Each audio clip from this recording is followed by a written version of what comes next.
सती जी ने सुना कि यज्ञ तो मेरे पिता का हो रहा है और सब लोग जा रहे हैं। बड़ी उत्सुकता हुई और कहा, देवादिदेव, मेरे पिता के यहां उत्सव हो रहा है, निमंत्रण नहीं आया, क्या मैं जा सकती हूं? वामदेव, मैंने सुना है इस समय इस शरीर के पिता और आपके ससुर बड़ा भारी यज्ञ उत्सव कर रहे हैं, सब निमंत्रण में जा रहे हैं, हम भी चले? क्योंकि अपने आत्मियों से मिलने का मन करता है। मैंने देखा इन विमानों में हमारी बहनें भी थी जो अपने पतियों के साथ थी, बड़े सुंदर गहने आदि धारण किए हुए प्रसन्न मुद्रा में जा रही थी। बहुत समय हो गया मैंने अपनी मां को नहीं देखा, उत्सुकता हो रही है हमको भी।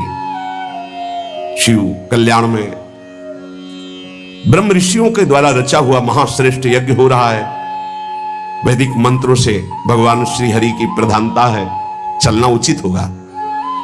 अजन्मा प्रभु, आप ही जगत की उत्पत्ति हेतु और पालन करने वाले, मुझे पता है आप ही इस त्रिगुणात्मिका माया के सृजन करता है। मैं आपसे प्रार्थना करती हूं, बहुत दीन हो रही हूं, क्या आप मुझे मेरे पिता के पास ले चलेंगे, माता के दर्शन कराएंगे, यज्ञ का उत्सव में सम्मिलित होने का सौभाग्य मिलेगा? कुछ नहीं बोले भगवान से। काहे नीलकंठ, आप जन्म रहित हैं, अजन्मा हैं, आप में भले उत्साह ना हो पर मेरा जन्म हुआ है, वो मेरे मां पिता है, मैं दर्शन करना चाहती हूं, उनसे मिलना चाहती हूं। देखो ना आकाश में कैसे राजहंस जैसे उड़ते विमान और उनमें हमारी बहनें जा रही हैं। ऐसी अवस्था में कौन ऐसा होगा जो अपने माता पिता के उत्सव में सम्मिलित ना हो? प्रभु, हो सकता है आपको ऐसा उत्तर देने का मन हो कि उन्होंने निमंत्रण नहीं दिया, तो पति के गृह, गुरु के पास और माता पिता के यहां बिना निमंत्रण के जाना चाहिए, शास्त्रीय सिद्धांत है। ये अंबा जी कह रहे, सती जी कह रहे, भर्तुर गुरुर देह कृतस्य केतनम, गुरु के गृह में, पति के घर में और माता पिता के पास बिना निमंत्रण के जाया जाए, ऐसा शास्त्रीय सिद्धांत। निमंत्रण है तो खास बात नहीं है, बिना निमंत्रण के भेजा है, गुरु के यहां, पति के यहां और माता पिता के यहां। इसलिए आप शायद ये कहना चाहते हो कि निमंत्रण नहीं आया तो मैं नहीं लिवा चलूंगा, तो सिद्धांत है, आपको हमारी इच्छा की पूर्णता करनी होगी। और आपको मैं याद दिला देती हूं कि आपने मुझे अर्धांग में विराजमान किया है, मैं उसी सम्मान को आपको याद दिला रहे हैं कि मैं आपकी अर्धांग हूं। याचना करती हूं, अनुग्रहित कीजिए, मुझे हमारे माता पिता के पास भेज दीजिए। सती जी की बात सुन करके भगवान शंकर थोड़ा मुस्कुराए, कहा, सुंदरी, तुमने ठीक कहा कि बिना निमंत्रण के भी जाया जा सकता है।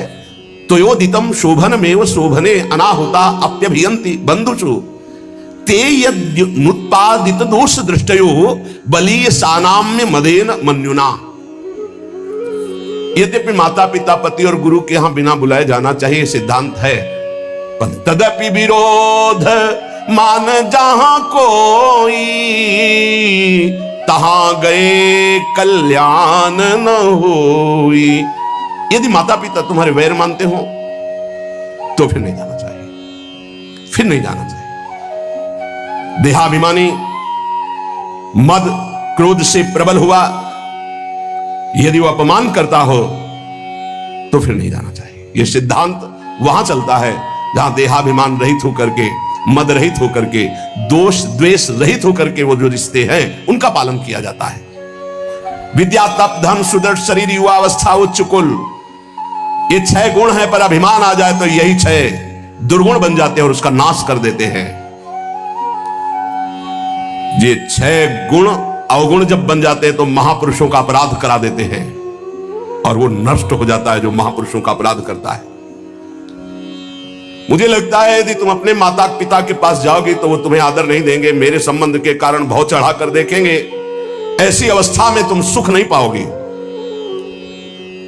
देवी, बाणों से बिन जाने पर उतनी पीड़ा नहीं होती जब प्रियजनों के द्वारा अपमान होता। सप्ते कठिन जाति अपमाना, जब अपने परिकर के, अपने प्रेमी जन, अपने संबंधी तुम्हें सम्मान नहीं करेंगे और रोष भरी दृष्टि से या उपहास करेंगे, तब तुम्हारा जीना मुश्किल हो जाएगा। इसलिए हृदय को शांत करो और इसी कैलाश में ही रहो। सती जी को भगवान शिव की ये बात अच्छी नहीं लगी। क्यों? क्योंकि ममता जागृत हो गई तो ममता रत सन ज्ञान कहानी फिर नहीं समझ में आती। मानो सती जी ने कहा कि अगर आप एक बार खड़े होकर प्रणाम कर लेते हमारे पिता को तो समस्या ही नहीं होती, पूरा झगड़ा इसी से तो हुआ। भगवान शिव अंदर की बात जान कहते, सुंदरी तुम ये कह सकती हो कि परमोन्नति को प्राप्त दक्ष प्रजापति पद पर जब विराजमान थे तो आप खड़े होकर प्रणाम क्यों नहीं किया? तुम मेरी आश्रिता हो इसलिए मैं तुम्हें बता रहा हूं, ये खड़े होना, हाथ जोड़ना, प्रणाम करना, नमस्कार करना, ये देहाभिमानियों का व्यवहार है। ब्रह्मबोध संपन्न महापुरुष उसी आत्मस्वरूप वासुदेव का सम्मान करते हैं, बाहरी प्रक्रिया नहीं। अहंकार का पोषण अहंकार शून्य महापुरुषों के द्वारा नहीं होता। इसलिए मुझे लगता है तुम्हें नहीं जाना चाहिए। सुमध्य में ये नम्रता दिखाना, प्रणाम करना, हाथ जोड़ना, ये केवल व्यवहारिक क्रिया है। अगर अंदर के वासुदेव को नहीं पहचानता तो सब नाटक हो जाता है। तत्व ज्ञानियों द्वारा उसी आत्मस्वरूप वासुदेव का सम्मान होता है, बाहरी देहाभिमानी का नहीं। विशुद्ध अंतःकरण का नाम वासुदेव है, अपने स्वरूप में स्थित होना सबसे बड़ा सम्मान है। ये भगवान ज्ञान स्वरूप शिव का, मैं उसी वासुदेव में निरंतर स्थित रहता हूं, इसलिए न किसी को नमस्कार न किसी को प्रणाम। इसलिए अगर तुम्हें लगता हो कि मैंने तुम्हारे पिता का अपराध किया तो बिल्कुल नहीं। मैं देहाभिमानी को प्रणाम नहीं करता, देह में विराजमान उस आत्म तत्व को नमस्कार करता हूं और वो मैं हूं। इसलिए किसको नमस्कार? कौन? इस समय सती जी को अच्छा नहीं लग रहा है, ध्यान दीजिए। व्याकुलता देखिए।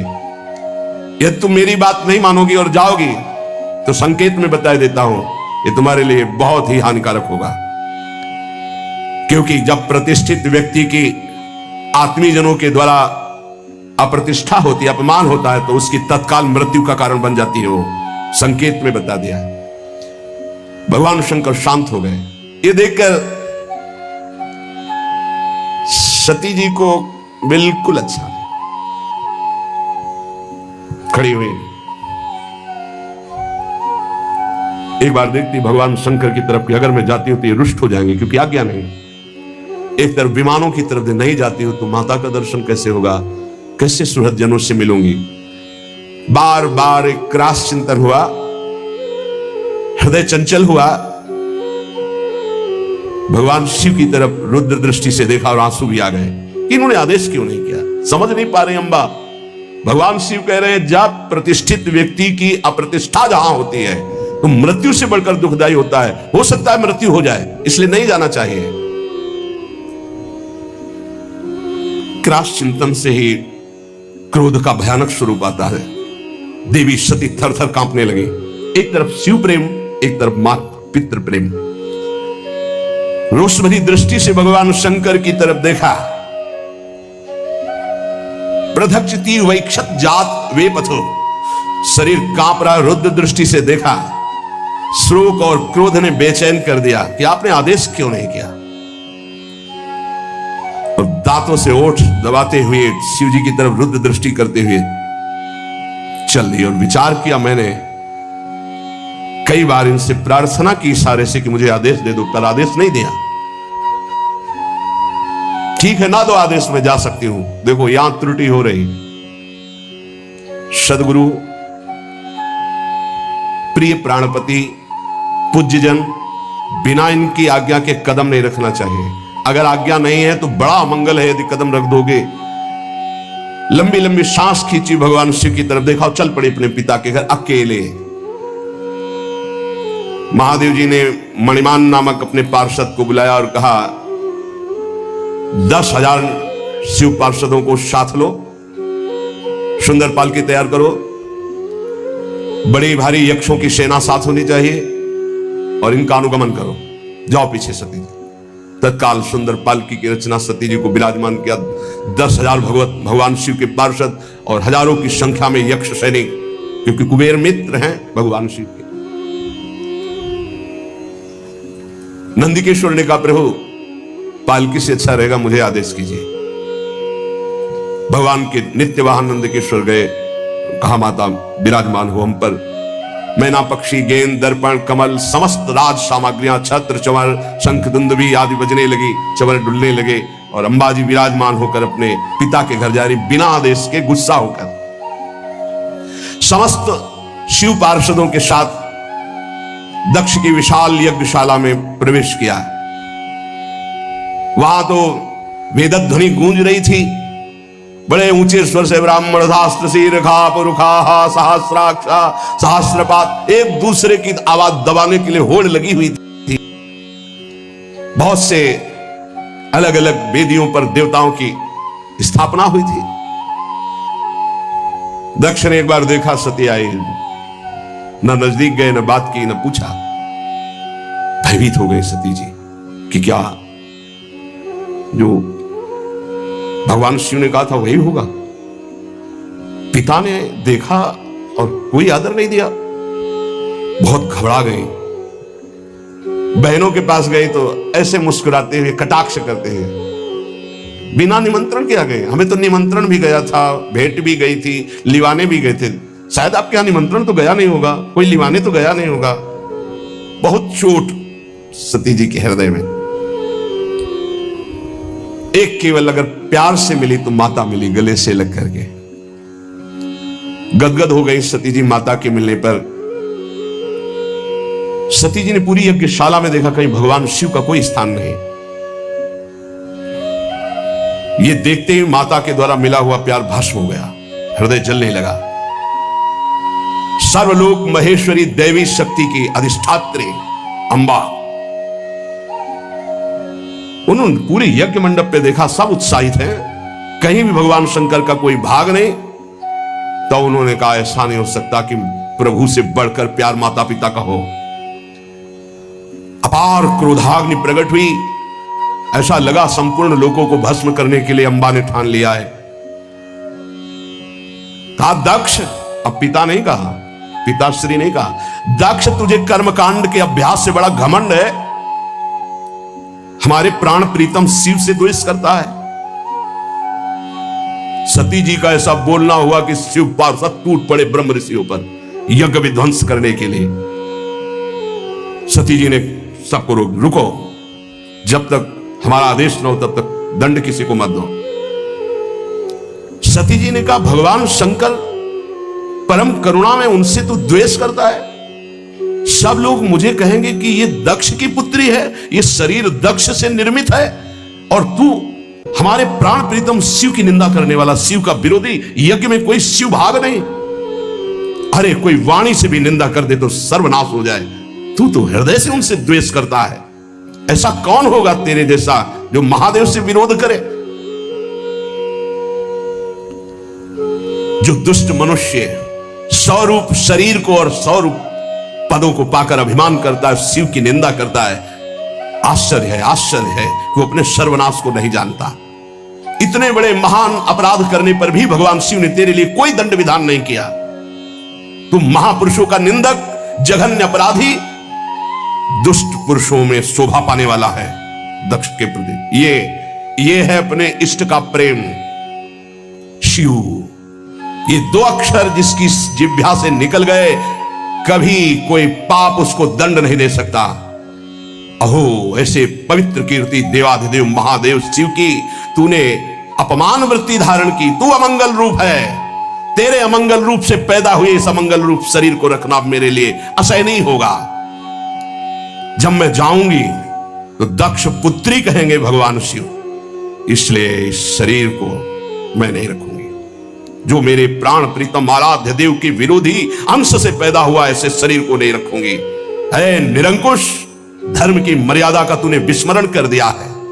आश्चर्य यह होता है कि इष्ट का प्रेम कितना जोर का होता है।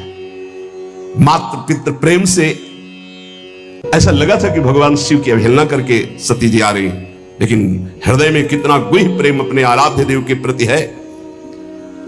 वैसे तो शास्त्र आज्ञा यही कहती कि अपने इष्ट और अपने पूज्य का अपमान होने पर शक्ति हो तो बलपूर्वक उसको दंड देकर बकवाद करने वाली अमंगल रूप दुष्ट जिह्वा को उसी समय काट डालना चाहिए। छिंदात प्रशय्य रुषति मसतिम प्रभुश्चे जिह्वामसूनपि ततो विसजेत धर्मा, ऐसा धर्म आदेश करता है। नीलकंठ भगवान करुणा समुद्र शिव की निंदा करने वाले, अगर कोई निंदनीय वस्तु खा ली जाए तो वमन करना ही उचित होता है। इसलिए तेरी निंदनीय अंश से इस शरीर की रचना हुई है, अब इसको रखना ठीक नहीं है। हे कामादि शत्रु को जीतने वाले भगवान शिव, क्षमा करना, आपकी आज्ञा का उल्लंघन करके ममता वसाई, पर अब मैं आपका अपमान सहने शक्ति, आचमन किया, नया पीला वस्त्र धारण किया, आंख मूंदी, योगाग्नि का चिंतन किया, शिव शिव शिव शिव शिव। तत्काल श्री चरणों से अग्नि पैदा हुई और योगाग्नि में शरीर भस्म हो गया।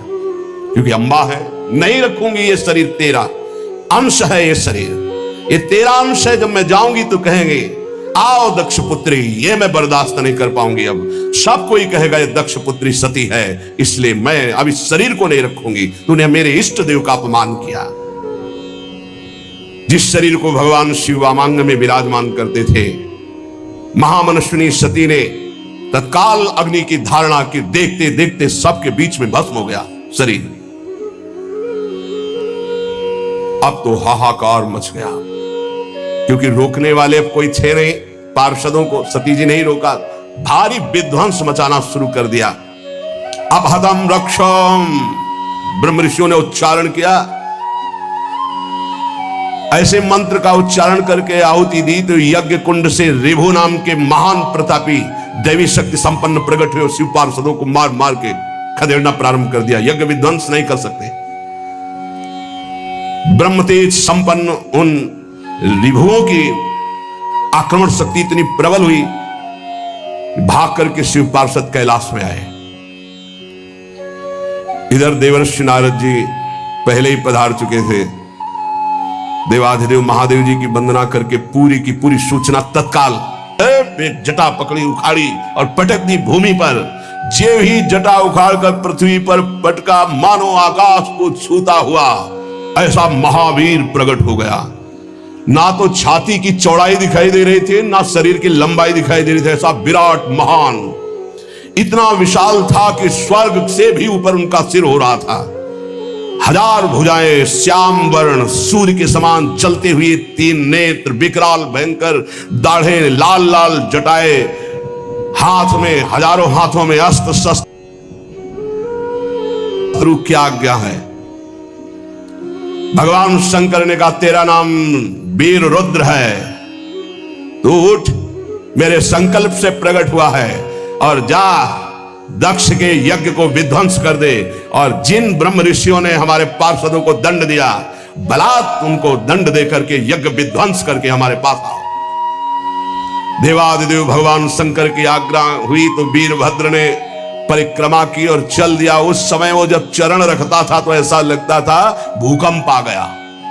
ऐसा महान बलशाली भयंकर सिंहनाद करता हुआ कराल त्रिशूल हाथ में लेकर यज्ञ मंडप की तरफ दौड़ा, मानो काल दंड स्वयं पधार रहा हो। ऐसी गर्जना की यज्ञ मंडप में लगा कि आकाश से बिजली टूट गई और कैलाश से गर्जना प्रारंभ की। जितने बुद्धिमान ऋत्वज थे वो तो लघुशंका जाना बोले जाओ महाराज। वो समझ गए कि अब कुछ प्रसाद लंबा होगा तो 50 ब्रह्म ऋषि तो लघुशंका के बहाने निकल गए। कहां? तो इशारे की केवल जरूरत है। ब्राह्मण लोग जनेऊ पहनते ना, इसका मतलब होता है कि लघुशंका जाना। जो अपने तप अभिमान मंत्र बल के की पार्षदों को मार के मंत्र बल से भगा दिया था वो वहां बैठे रहे। दक्ष प्रजापति को मूर्छा से आने लगी। अब ये तो लगा है कि सती जी भस्म हो गई हैं तो सती के पति कुछ करेंगे जरूर। संहार मूर्ति भगवान रुद्रदेव के द्वारा ये जो वीरभद्र है, प्रलय कालीन की अग्नि के समान जटाएं फहराता हुआ, हजारों भुजाओं में अस्त्र शस्त्र लिए हुए, मानो तांडव कर रहे हो भुजाओं के द्वारा, ऐसे वहां पधारे और यज्ञ में आकर के गर्जना की, अट्टहास किया। जितने महात्मा ब्रह्म ऋषि सब बैठे थे वो सब एक दूसरे की तरफ देख रहे हो, शुरू कर दिया हरिओम हरिओम। वहां कुछ नहीं हो रहा है। अब पहले तो भगवान शिव ने कुछ संकल्प नहीं किया था, इसलिए दैवी रिभु प्रकट हुए। अब कुछ नहीं मंत्र से